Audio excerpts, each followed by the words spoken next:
In the earlier videos, we learned about why it was important to invest and the investment options available to you. The terms risk and return were used often. Now, let's understand what they actually mean.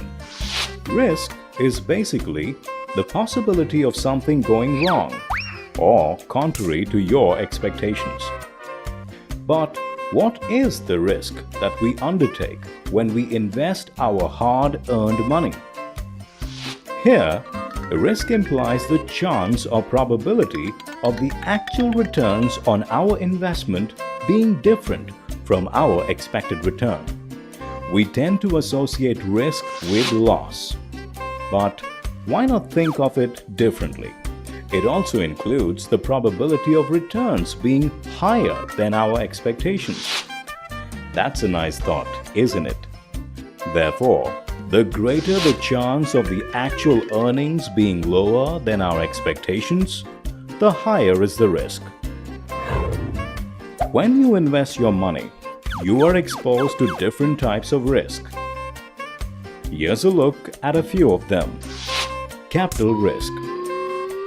As a first-time investor, what would you fear?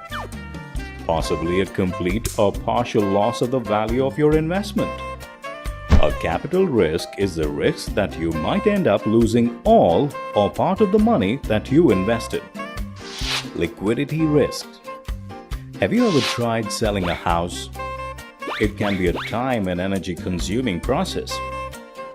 So, the second type of risk you face is liquidity risk. It is the risk that you might not be able to convert your investment into cash quickly enough. With real estate, it could take you a long time. But to convert your Infosys stock into cash, it might take you just seconds.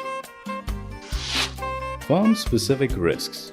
When we invest in stocks through direct investment in stocks or through mutual funds and ULIPs, we can get exposed to what are called firm-specific risks.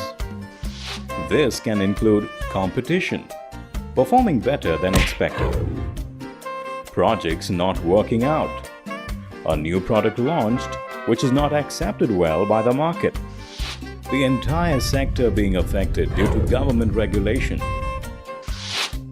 Market risk. This is the risk which affects not only a particular sector but the whole economy. For example, a change in interest rates or a slowdown in the economy affects many, if not all, investment options.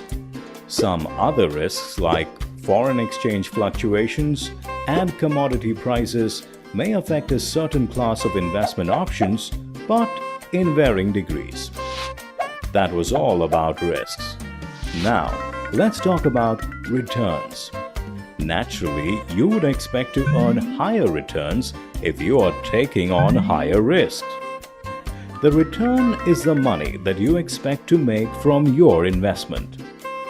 In the earlier video, you saw that there are different levels of risk and returns associated with savings deposit, fixed deposit, real estate, stocks, etc. You earn higher returns if you are taking on a higher risk and smaller returns when the risk is lower. Thus, where you invest your money depends on your risk-taking capacity as well as your return expectations. You may think of stocks as risky, but there is a way that you can lower the risk involved in stock investing without lowering your returns.